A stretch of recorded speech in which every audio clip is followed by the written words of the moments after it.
కొన్ని పాపాలు ఉన్నాయండి, మనం వదిలినా అవి మనం వదలవు, మనం వదులుదాం అనుకున్నా అవి మనం వదలవు. మనల్ని పట్టి పీడించే దయ్యాల్లాగా ఉంటాయి అన్నమాట ఆ పాపాలు. ఎన్ని రకాలుగా తిప్పలబడ్డా, ఉపవాసం ఉన్నా జయం రాదు, నిద్ర మేలుకొని నిద్రగాసి ప్రార్థన చేసినా జయం రాదు, అచ్చంగా ప్రార్థనలో ఒక వారం రోజులు గడిపినా జయం రాదు. అసలు ఏందో అర్థం కాదు. ఎందుకని నేను ఈ పాపాన్ని జయించలేకపోతున్నాను? ఒక నిరాశ వచ్చింది. నాకు చెప్తారన్నా, ఉపవాసం ఉన్నానన్నా గెలవలేకపోయాను, జాగార ప్రార్థనలో నిద్రలో మేలుకొని మొర్ర పెట్టానన్నా జయం రాలేదన్నా, దేవుణ్ణి ఎంత వేడుకున్నానన్నా ఆ శోధన నుంచి తప్పించాయా అని ఎందో దేవుడు కూడా వదిలేశాడన్నా. ఏందోనన్నా దాన్ని మానుకోలేకపోతున్నాను, ఆ బలహీనతను విడి జయించలేకపోతున్నాను. నాకేందో అయిపోతుందన్నా, ఇక నేను ఎప్పటికీ జయించలేనా? మీరు ఉపవాసం ఉండమన్నారు, ఉపవాస ప్రార్థనలో ఉన్నాను. నిద్ర మేలుకొని మొర్ర పెట్టమన్నారు, మొర్ర పెట్టాను. డైలీ ప్రార్థన చేయమన్నారు, అసలు అంతకు ముందు కన్నా ఎక్కువ ప్రార్థన చేస్తున్నాను, కానీ నాకు ఆ శోధన పోవటం లేదన్నా. అది ఫలానాదాన్ని నేను చెప్పను, ఫలానాదాన్ని నేను చెప్పను. ఎవరెవరు ఏ బాధలు పడుతున్నారో మీకు తెలుసు, ఆయనకు తెలుసు, నాకేంటి తెలుసు. కాకపోతే దేవుడు పలికిస్తున్న మాట నేను చెప్తున్నా. ఫలానాదాన్ని నేను చెప్పను, నీకు ఏ విధమైందో అది నీకు తెలుసు. అవి ఆ రహస్య పాపములు ఏవో, ఆ ఇచ్చలేవో, ఆ వాంఛలేవో, ఆ కోరికలేవో, ఆ పరిస్థితులు లేవో, ఆ వ్యసనాలు లేవో, ఆ త్రాగుడు బలహీనత కావచ్చు, గుట్కాల బలహీనత కావచ్చు, కైనీళ్ళ బలహీనత కావచ్చు, బీడీల బలహీనత కావచ్చు, సిగరెట్లు కావచ్చు, లైంగిక ఇచ్చలు కావచ్చు. మనం డిస్టర్బ్ అయ్యే శోధనలు చాలా ఉన్నాయి, వెంటాడుతూ ఉంటాయి. చిక్కుపోతా ఉన్న పరిస్థితి ఉంటుంది. తప్పించుకోవాలంటే దారి అర్థం కాదు. జనరల్ ట్రీట్మెంట్స్ అన్నీ అయిపోతాయి. ఉపవాస ప్రార్థనలు, మామూలు ప్రార్థనలు, ఆల్ నైట్ ప్రార్థనలు అన్నీ జనరల్ ట్రీట్మెంట్స్ అన్నమాట, అన్నీ అయిపోతాయి. దానికి కూడా బైబిల్లో పరిష్కారం చెప్పాడు. ఏం చేయాలా అంటే పౌలు మహనీయుడు చెప్పాడు, పాత నిబంధనలో యోసేపు మహనీయుడు కూడా చెప్పాడు. ఎట్లా తప్పించుకోవాలంటే పారిపో అన్నాడు. ఆ శోధన జయించాలంటే ఒక్కటే మార్గం, నువ్వు జంప్ అయిపో అక్కడి నుంచి, అంతే. నువ్వు ఉపవాస ప్రార్థన చేసినా శోధింపబడే స్థానములో ఉండి దాని మీద నాకు జయమివ్వమంటే కుదరదు. కొంతమంది, సైతానా నన్ను శోధిస్తావా, 10 రోజులు ఉపవాసం ఉన్నా, ఇంకేం చేస్తావే నువ్వు నన్ను అని నువ్వు శోధింపబడే ప్లేస్లోకి వెళ్ళి అక్కడ వసంతాలు ఆడావనుకో, 10 రోజులు కాదు 10 నెలలు ఉన్నా సరే నువ్వు ఖచ్చితంగా తేడా పడతావు. ఖచ్చితంగా మార్చాలి, ఎస్కేప్ అయిపోవాలి అక్కడి నుంచి. దేవునికి స్తోత్రం కలుగునుగా. ఇది పౌలు మహనీయుడు చెప్పాడు. అన్నిటినీ ఎదిరించి పోరాడండి, ఎదిరించి పోరాడండి, ఎదిరించండి. అపవాదిని ఎదిరించండి, దురాత్మలను ఎదిరించండి, అన్ని ఎదిరించి పోరాడమన్న పరిశుద్ధాత్మ దేవుడు పౌలు ద్వారా కొన్ని విషయాల్లో జంప్ అయిపోండి అన్నాడు. పారిపోవటము కూడా విజయ రహస్యమే, యుద్ధములో ఒక తంత్రమే. భౌతిక యుద్ధాల్లో పారిపోతే ఓటమి, భౌతికమైన యుద్ధాలలో పోరాడకుండా పారిపోతే ఓటమి. కానీ ఆధ్యాత్మిక యుద్ధములో రివర్స్, పారిపోవటమే జయ జీవితం. పారిపోవటమే గెలుపు, అంతే. రివర్స్ ఎట్లా గెలుపు అయింది? ఫర్ ఎగ్జాంపుల్, యోసేపుని మీరు తీసుకోండి. ఆమె లైంగిక ఇచ్చ చేత శోధింపబడుతున్న స్త్రీ, ఆయనను అప్పటికి పలుమార్లు విసిగించింది.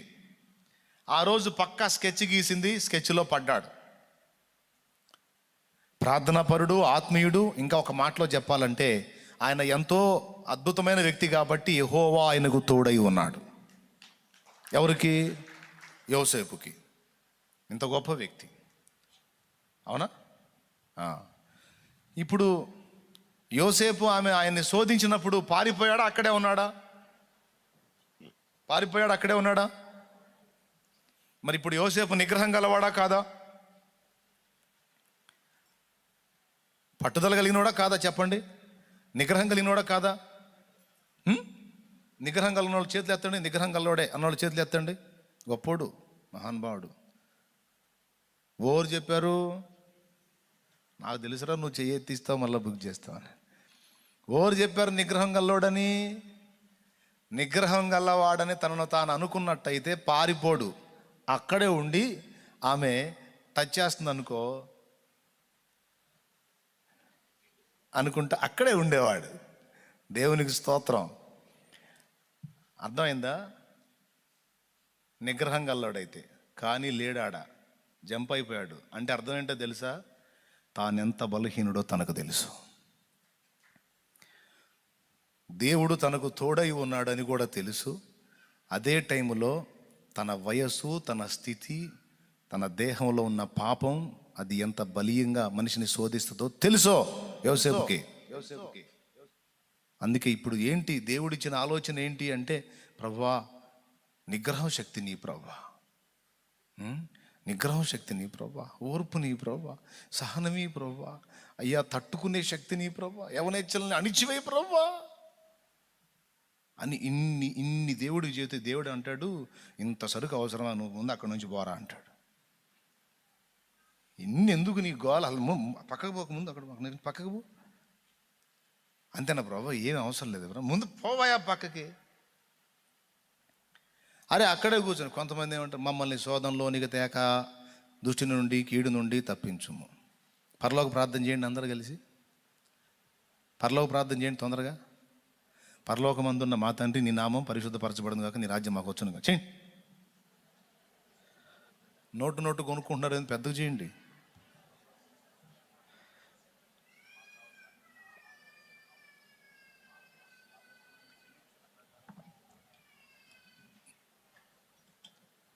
అసలు మీరు మొదలుపెట్టినట్టు అర్థం కాలేదు, చేసి ముగించినట్టు కూడా అర్థం కాలేదు. పెద్దగా చేయండి అమ్మ. తగాదులు బాగానే ఆడతారుగా. కొంతమందిని చూస్తుంటాను నేను, అస్సలు చర్చిలో అన్నయ్య అంటుంటారు. ఒక్కొక్క అమ్మ కనపడుతుంటుంది నాకు రోడ్డు మీద, అని. ఈ మనిషి అయినా ఆ మనిషి అని అట్లా. ఇవన్నీ ఎప్పుడు చూస్తావు అన్నయ్య నువ్వు అంటే, చిన్న గుడిసి దగ్గర నుంచి చేసుకుంటూ వచ్చే సేవ. అందరి మెంటాలిటీ తెలుసు. ఒక్కొక్క అక్క దగ్గరికి, అక్క మనం నువ్వు ఆగయ్యా, నువ్వు ఆగు అక్క, మనం పెద్ద సాక్ష్యం, అయ్యా ఆగు ఆగు, ఒక్కొక్క దానికి నువ్వు ఆగయ్యా. ఏదనుకున్నా మరి, ఎన్ని బాధలు పడి వచ్చాం తెలుసు. కాబట్టి నోరు తెరవండి అమ్మా. పరలోక ప్రార్థన చేయండి కది గట్టిగా, పెద్దగా చేయండి. వీళ్ళన్నా చేస్తారని వీళ్ళు కూడా చేయట్లే. పరలోకమందున్న మా తండ్రి, నీ నామం, నీ రాజ్యం, నీ చిత్తం భూమి అందును మాకు కావాల్సిన అనుదిన ఆహారం, మా పట్ల అపరాధం చేసిన వారిని మేము క్షమించిన ప్రకారం మమ్మల్ని శోధనలోనికి తేక. ఎట తప్పిస్తాడు? నువ్వు పోయి వాడు నేను శోధించే దగ్గర పోయి కూర్చొని అనుకుంటా, సైతాన్ మొహం వేసుకొని నువ్వు పోయి పనికిమాలిన వ్యవహారాలన్నీ చేసుకుంటా నన్ను అక్కడ నుంచి శోధన నుంచి తప్పించంటే, క్రేన్ ఒకటి తీసుకొచ్చి నీకు తగిలిచ్చి ఇక లేపాలి అక్కడి నుంచి. దేవునికి స్తోత్రం కలుగును కాక. నువ్వు పనికి మళ్ళీ మీటిల్ ఎటు పక్క నుంచి వాడు నిన్ను శోధించే ఛాన్స్ ఉందో ఆ డోర్ క్లోజ్ చేసే. నువ్వు ఈ సెల్ ఫోన్కి నేను అందుబాటులో ఉంటే ఇందులో నుంచి మాట్లాడి నన్ను శోధిస్తున్నారంటే ఇస్త్రీ అవతల కొట్టు. పోతే పోయినాయి 10 ఏళ్ళు, పగలు కొట్టు. మళ్ళీ బీరువాలో పెడితే మనసు లాగిద్ది, మళ్ళీ తీసి వాడాలనిపించింది. పగలు కొట్టు. చిన్న సెల్ తీసుకో, నమ్మకస్తులకి 4 నంబర్లు ఇచ్చుకో, అవసరమైన వారికి. పనికి మనలతో కట్ చేసి పడేసాయి. నేత్రాశ పాపం ఎక్కువైపోయింది. సెల్ ఫోన్ ఉన్న కానీ ఊరికి అదే పనిగా చూస్తా ఉన్నానంటే చేయగలిగింది ఏం లేదు. మనసు రాయి చేసుకోవటం, చిన్న సెల్లు కొనుక్కోవటం, పెద్ద సెల్లు పగల కొట్టడం, చేయగలిగింది ఏముంది అని. అట్ట కాదు అన్నయ్య, నేను వాక్యాలు చూస్తానంటే అట్టయితే ఉంచుకో. దేవునికి స్తోత్రం. వాక్యాలే చూడు జాగ్రత్తగా. బాగుపడతావు, బలపడతావు. ఏదైనా సరే నేను ఈ విషయంలో శోధించబడే అవకాశం ఉంది, ఆ స్పాట్లోకి వెళ్తే నేను డిస్టర్బ్ అయ్యే అవకాశం ఉంది, ఇక్కడ నేను బుక్ అయ్యే ఛాన్స్ ఉందంటే ముందు అక్కడ నుంచి ఎస్కేప్ అయిపోవాలి. ఇది కొద్దిగా వర్క్ చేయాలి అక్కడ. తెలుసు కొంతమందికి నేను ఇక్కడ కూర్చొని ఈ మీటింగ్ వేస్తే ఖచ్చితంగా నేను తేడా పడతానని తెలుసు. కొంతమంది ఉంటారు త్రాగుబోతు మహారాజులు, మనవాడు మానుకొని ఉంటాడు. ప్రార్థనకు వస్తా చక్కగా తెల్లటి బట్టలు కట్టుకొని బైబిల్ తీసుకొని కుటుంబంతో కలిసి ప్రార్థనకు వస్తా, హల్లెలూయా స్తోత్రం వందనాలు ప్రభు అనుకుంటూ వస్తుంటాడు చర్చికి. ఈ తయారవుతారు దెయ్యం బ్యాచ్. ఇదేందో కానీ తాగుబోతు వాళ్ళకి ప్రత్యేకమైన అనుబంధం ఉంటుంది. అసలు వాళ్ళ ఐక్యత, వాళ్ళ ప్రేమ, దేవుడి ప్రేమను చూపిస్తారు వాళ్ళు. వాడి దగ్గర డబ్బులు ఉంటే సింగిల్గా ఒక్కసారి కూడా ఒక్క తాగుబోతు తాగడుగా. మరీ భేద స్థితిలో ఉన్నాడు తప్ప కాస్త ఆర్థికంగా ఉంది అంటే అవకాశం ఉన్నంత వరకు నలుగురికి బోపిస్తానే ట్రై చేస్తాడు. ఎందుకు అనుకున్నా అవసరం ఉన్నప్పుడు నలుగురికి బోపిస్తే, లేనప్పుడు ఎవరినొకరిని వాదొచ్చు. అది ఆ ప్రేమ రహస్యం. పిలుస్తారనమాట. అనుకున్నాడు చక్కగా ప్రార్థనకు వస్తున్నాడు. బావగారు వెళ్ళందా అంటాడు. ఆడికి వెళ్ళాలేరా, ఈరోజు మనకు పని అయింది, కాస్త డబ్బులు వచ్చినాయి, అందరం కలిసి చిన్న పార్టీ పెట్టుకున్నాం, నువ్వు లేకపోతే ఎట్టా, నువ్వు రా అంటాడు. భక్తుడయ్యాడు కదా, మారిపోయాడు కదా, ఏమనాలా? హోటల్కి పిలిస్తే వెళ్ళి తిందాం, ఈ బార్ షాపులకి ఏమంటారు రెస్టారెంట్లకి వాటికి వీటికి రమ్మంటే ఈ పనికి మాలిన వాళ్ళని నేను రానురా. అంతగా మీకు ప్రేమ ఉంటే ఓ బిర్యానీ ప్యాక్ తెచ్చి నాకేం నేను తింటాను, అంతే, నేను రాను. కొంతమంది తెలుసు నేను బలహీనుణ్ణి, ఆ స్పాట్లోకి వెళ్తే నేను తేడా పడతాను, వీళ్ళు మామూలు కాదు అనుకున్నప్పుడు కట్ చేయి, అంతే. వాడి నుంచి పారిపో.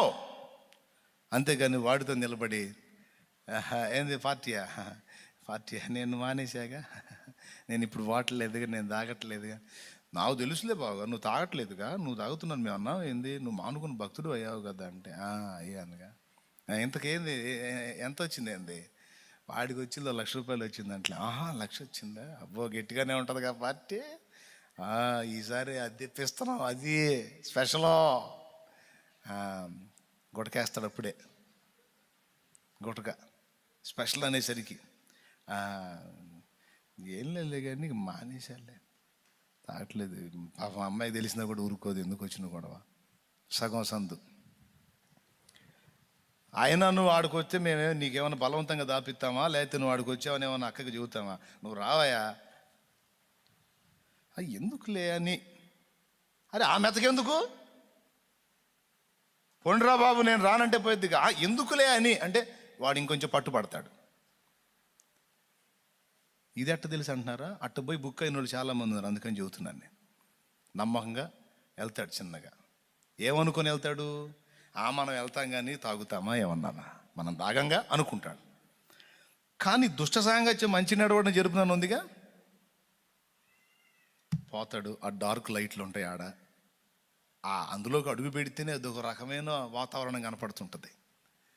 ఇక అందులోకి ఎంటర్ అయిన తర్వాత కూర్చుని ఆ నలుగురితో, వాళ్ళేమో ఏదో తెచ్చుకుంటారు, వాళ్ళు గ్లాసుల్లో పోస్తూ ఉంటారు, ద్రాక్ష రసము గ్లాసులో మిక్కిలి తళతళలాడుతుండగానే ఉందిగా సామెతల్లో, ఆకర్షిస్తూ ఉంటుంది. మనోడికేమో నల్ల థమ్సప్ ఒకటి పోతారు, ఇది తాగుతూ ఉంటాడు, ఏమనిపిస్తూ ఉండదు, ఆల్రెడీ తాగిన పేణం కదా, వాళ్ళు ఏం తాగుతూ ఉంటారు. ఏం బ్రాండ్ రా అంటాడు. ఏ బ్రాండ్ అయితే నీకెందుకులే, నువ్వు థమ్సప్ తాగు, నువ్వు థమ్సప్ పొడివే, అదే నాకెందుకులే, బాగా ఘాటుకుందా, ఘాటో లైటో నీకెందుకు, నాకెందుకులే. చిన్నగా ఒక రౌండ్ తాగినాక వాడికి ఎక్కిద్ది, అటు కూర్చున్నోడికి ఒక గ్లాసులో పోస్తాడు, పోసి వీడి ముందు తెచ్చిపెట్టి, బావా ఇది నువ్వు దాక్కపోతే నా మీద ఒట్టే అంటాడు. ఈ ముక్కు కోసం ఎదురు చూస్తుంటాడు, ఎందుకంటే అయిపోయింది పని. శోధింపబడే స్థలంలో కూర్చున్నప్పుడు ఆకర్షిస్తూ ఉంటుంది, అది కాదు అన్నది నీ శరీరం. డ్రింక్ మీద పోల్చి చెప్పా, లైంగిక విషయాలు కూడా ఇదే వర్తిస్తుంది. అర్థం చేసుకోవటానికి ట్రై చేయండి.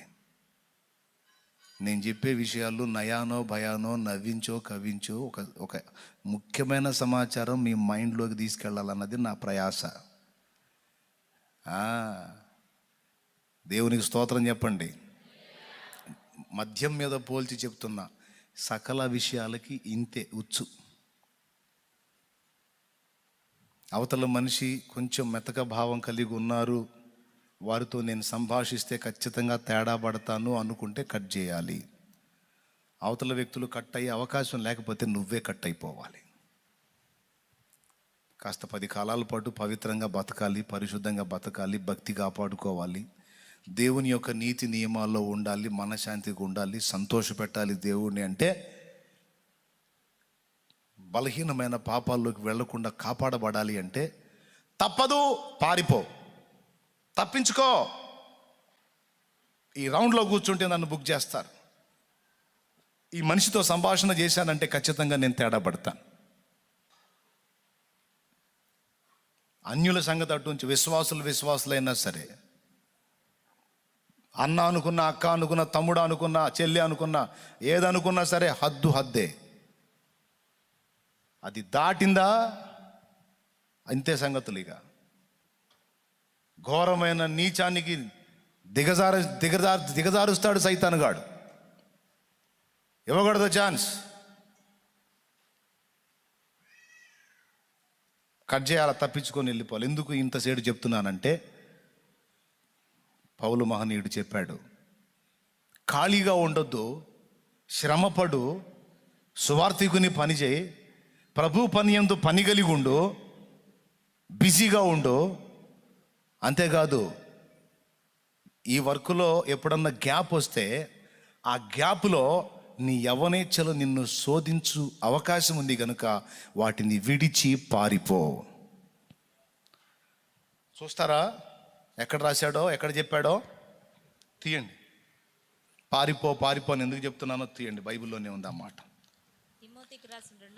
అపోస్తలుడైన పౌలు తిమోతికి రాసిన 2వ పత్రిక 2వ అధ్యాయం 22. చదువు తల్లి. 2:25 అంటే చూడు. నీవు యవనేచ్ఛల నుండి పారిపోమ్ము. పుట్టినోట్లు ఏముందమ్మా? విడిచి పారిపోమ్ము. యవనేచ్ఛలను విడచి పారిపో. ఇంకొకటి కూడా చూడండి.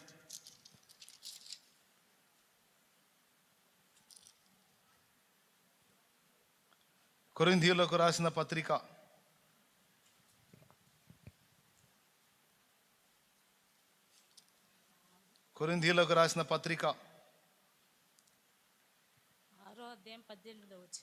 6:18 చూడు. జారత్వమునకు దూరముగా పారిపోవుడి. అది పారిపో. అక్కడే కూర్చొని కుళ్ళు జోకులు వేసుకుంటా, పనికి మళ్ళీ కబుర్లు మాట్లాడుకుంటా, ఇగిలిచ్చుకుంటా, సగిలిచ్చుకుంటా, వెకిలి నవ్వులు నవ్వుకుంటా, అనుకుంటా, అదట్ట ఇదట్ట అని పనికి మళ్ళీ మీటింగ్లు వేసుకుంటా పాడు కావద్దు. టైం వేస్ట్ ముచ్చట్లొద్దు. నిన్ను శరీరాశలకి లాక్కెళ్ళే ముచ్చట్లొద్దు. పనికి మళ్ళీ మీటింగ్లు వద్దు. నిన్ను బుక్ చేయాలనుకున్నాడు వచ్చి పనికి మళ్ళీ మీటింగ్లు పెడుతుంటాడు. వాడు వచ్చి మీటింగ్ పెట్టాడంటే అర్థం ఏంటంటే బుక్ చేయడానికి. అవసరం లేకపోయినా మాట్లాడుతుంటాడు, అవసరం లేకపోయినా సంభాషణ, అవసరం లేకపోయినా మాట్లాడుతూ ఉంటుంది. స్త్రీ అయినా పురుషుడైనా ఎవరైనా గుర్తుపట్టి ఏదో తేడా పడుతుంది, ఇది ఎటో వెళ్ళిపోద్ది, ఎక్కడ ఉండకూడదు, నేను వెళ్ళిపోవాలి. అసలు ఈ టైం నేను ఎందుకు ఇచ్చాను? దేవుడు చెప్పాడు కదా నన్ను ఖాళీగా ఉండొద్దని. ఇతగాడు వచ్చి నాతో మాట్లాడినంత గ్యాప్ నేను ఎందుకు ఇచ్చాను? ఈమె వచ్చి నాతో మాట్లాడినంత ఖాళీ నేను ఎందుకున్నాను? ఈ గ్యాప్ నన్ను కొంప ముంచిది కదా, ఉండకూడదు కదా. సేవకులకు కూడా, హలో, దైవజనులకు ఎక్కువ ఎంటీ టైం. ఆదివారం ఓ ప్రసంగం, శుక్రవారం ఓ ప్రసంగం, మిగిలిన టైం అంతా ఖాళీయే. ముఖ్యంగా పాస్టర్లకి, పాస్టర్ అమ్మలకు కూడా ప్రభు పని యందు మనం ఆసక్తి కలిగి ఉండాలి, ఖాళీ ఉండొద్దు. ఈరోజు ఇక్కడ కూటం జరిగితే రేపు ఇంకో చోట ఏర్పాటు చేసుకొని వెళ్ళిపోవాలి. మరో రోజు ఇంకో చోట దేవుని పనే. మిగిలిన లోకానుసారమైన జీవితంలో ఉన్నప్పుడు 6 రోజులు కష్టం చేసుకొని సంపాదించి కుటుంబానికి పెట్టి బతికించుకొని పోషించుకున్నాం. ఇప్పుడు జాబ్ మారింది. లోక సంబంధమైనటువంటి అధికారం కింద నుండి దేవుని అధికారం కిందకు వచ్చాం. యజమానుడు మారాడు, కానీ పని నిర్విరామంగా చేయాల్సిందే. అంతకుముందు లోకంలో చేశామో ఆ లోక సంబంధమైన యజమానుడి కంటే ఉత్తముడి కింద ఇప్పుడు పని కుదిరాం. మరి ఎక్కువ కష్టపడాల్సి ఉంది ఈయన దగ్గర మనం.